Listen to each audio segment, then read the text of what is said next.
23이었습니다.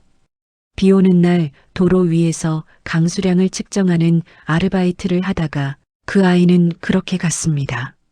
차가운 빗속에서 혼자 엄마를 부를 새도 없이. 장례식장에서 저는 웃었습니다. 울면 아들이 못 떠날 것 같아서.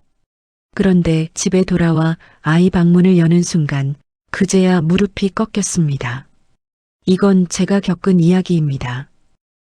구독과 좋아요를 눌러주시면 외롭고 힘든 시간을 보내는 더 많은 분들께 이 이야기가 전달될 수 있습니다. 아들 이름은 준혁이었습니다. 키가 훤칠하고 웃음이 많은 아이였어요. 말수가 많지는 않았지만 한번 웃으면 온 방이 환해졌습니다. 어릴 때부터 밥 먹을 때 꼭 제 옆자리에 앉던 아이였어요.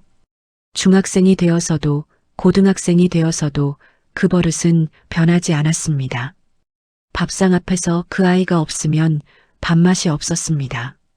대학에 들어가고 나서부터는 부쩍 바빠졌습니다. 서울에서 자취를 시작했고 학비며 생활비며 스스로 해결하겠다고 했습니다. 저는 반대했어요. 엄마가 도와줄게. 그냥 공부만 해라. 그랬더니 아이가 이러더군요. 엄마, 나 이제 어른이야. 내 힘으로 해보고 싶어. 그 말이 얼마나 대견하면서도 짠했는지 모릅니다. 그래서 보내줬습니다. 믿어줬습니다. 그게 엄마가 해줄 수 있는 최선이라고 생각했으니까요. 사고가 나기 전날 준혁이한테서 전화가 왔습니다. 엄마, 나 내일 알바 있어. 비 온다는데 좀 걱정되긴 하는데 괜찮겠지. 저는 별 생각 없이 대답했습니다. 그래, 조심해. 밥은 먹고 다녀. 그게 마지막이었습니다. 그 짧은 통화가 조심해, 밥은 먹고 다녀. 그 말이 아직도 귓속에 맴돕니다. 더 붙잡아 둘걸. 내일은 쉬어라. 비 오는 날 도로는 위험하다. 한마디만 더 했더라면. 그 생각이 지금도 저를 놓아주질 않습니다. 다음 날 아침 저는 된장찌개를 끓이고 있었습니다. 남편은 거실에서 TV를 보고 있었고 일기예보가 흘러나오고 있었어요. 전국에 비가 내린다고 했습니다. 저는 그 순간 준혁이 생각을 했습니다. 우산은 챙겼을까? 밥은 먹었을까? 그리고 전화가 왔습니다.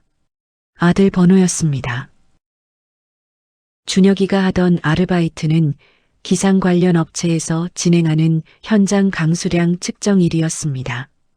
비가 오는 날 지정된 도로 구간에서 강수량 측정 장비를 설치하고 수치를 기록하는 단순한 일이었어요. 시급이 나쁘지 않았고 하루치 일당이면 일주일 식비가 나왔다고 했습니다. 아이는 그래서 골랐던 거였습니다.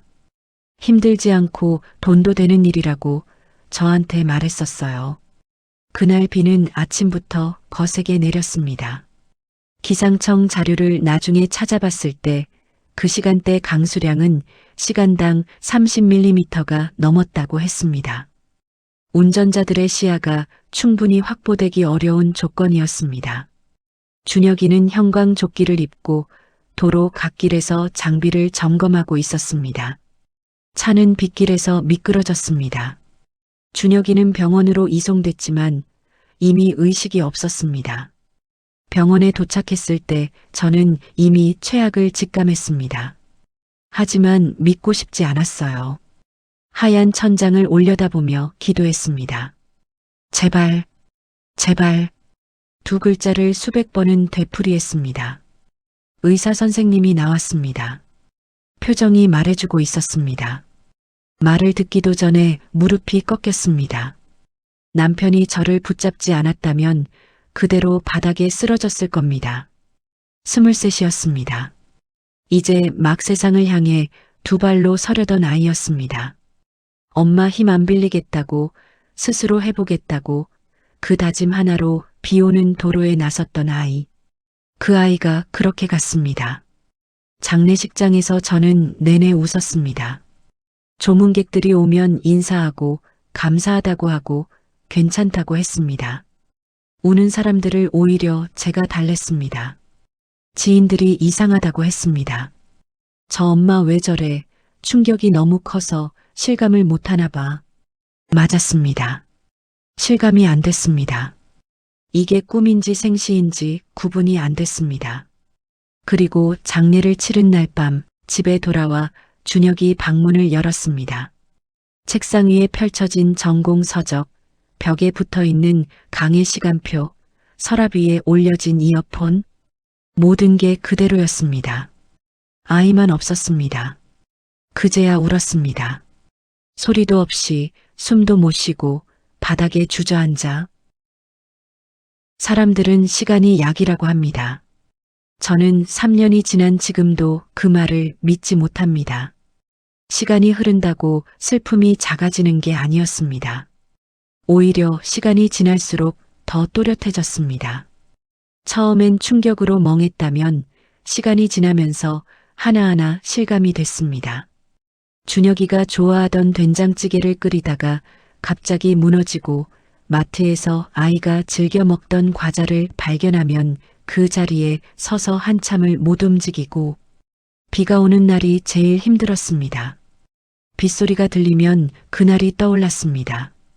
비 오는 도로, 형광조끼, 구급차 사이렌. 비가 시작되면 창문을 닫아도 소용없었습니다. 소리가 귓속으로 파고들었습니다. 그래서 비 오는 날이면 아무것도 못했습니다. 그냥 방 안에 앉아 멍하니 있거나 준혁이 사진을 꺼내보거나. 남편은 저보다 더 힘들어했습니다. 남자라서 울면 안 된다고 생각하는 사람이었거든요. 혼자 사귀려다 건강이 나빠졌습니다. 1년도 안 되어 혈압이 올라갔고 잠을 제대로 못 잤습니다. 그 모습이 또 저를 힘들게 했습니다. 우리 두 사람이 서로를 붙잡아줘야 하는데 둘 다 무너지고 있었으니까요. 주변에서는 좋은 말들을 많이 해줬습니다. 하늘나라에서 잘 있을 거야. 준혁이는 착하게 살았으니까 좋은 곳에 갔을 거야. 그 말들이 틀린 건 아닌데 위로가 되지는 않았습니다. 지금 내 곁에 없다는 사실은 변하지 않았으니까요.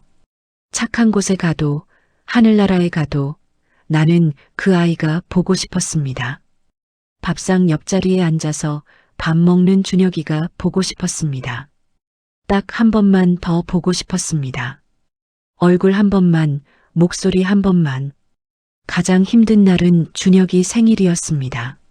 매년 생일이 되면 미역국을 끓였습니다. 아이가 없어도 끓였습니다. 끓이지 않으면 그날이 그냥 지나가는 것 같아서 혼자 상을 차리고 혼자 앉아서 미역국을 먹었습니다. 그리고 혼자 말했습니다. 준혁아, 생일 축하해. 엄마가 보고 싶다. 어느 날 새벽 저는 더 이상 못 살겠다는 생각을 했습니다.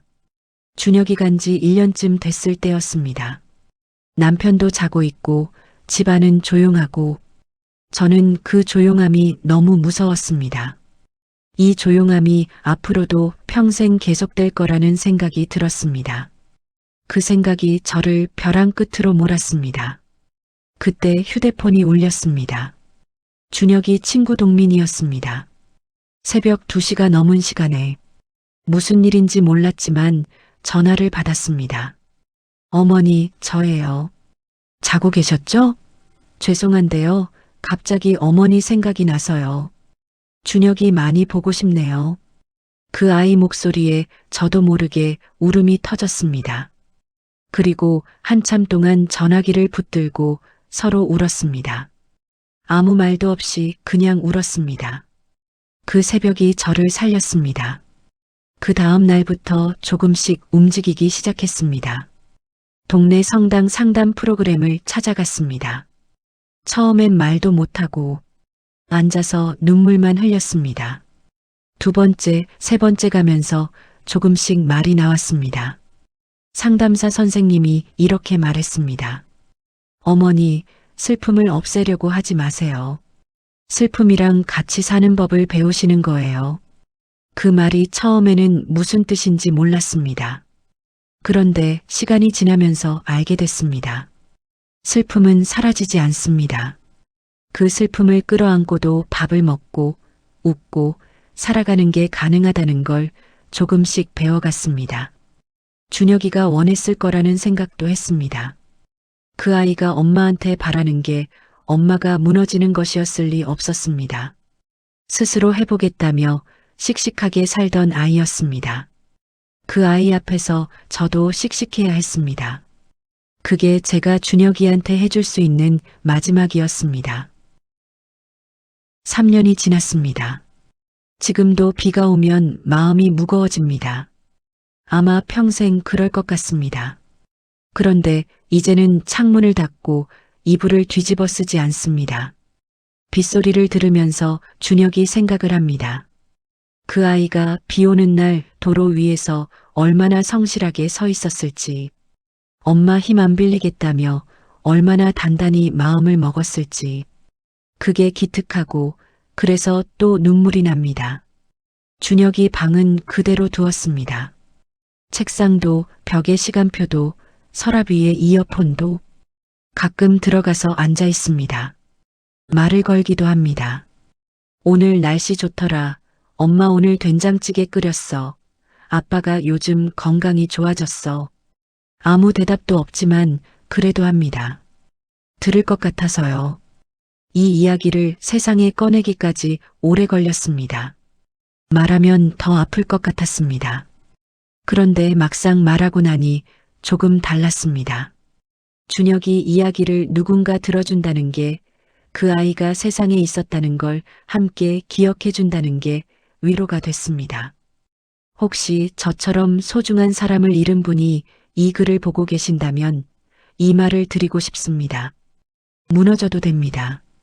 오래 울어도 됩니다. 억지로 괜찮아지려 하지 않아도 됩니다.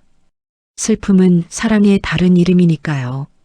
그 사람을 그만큼 사랑했다는 증거니까요. 그리고 아직 살아있다면 그게 이유입니다. 남은 이유가 있는 겁니다.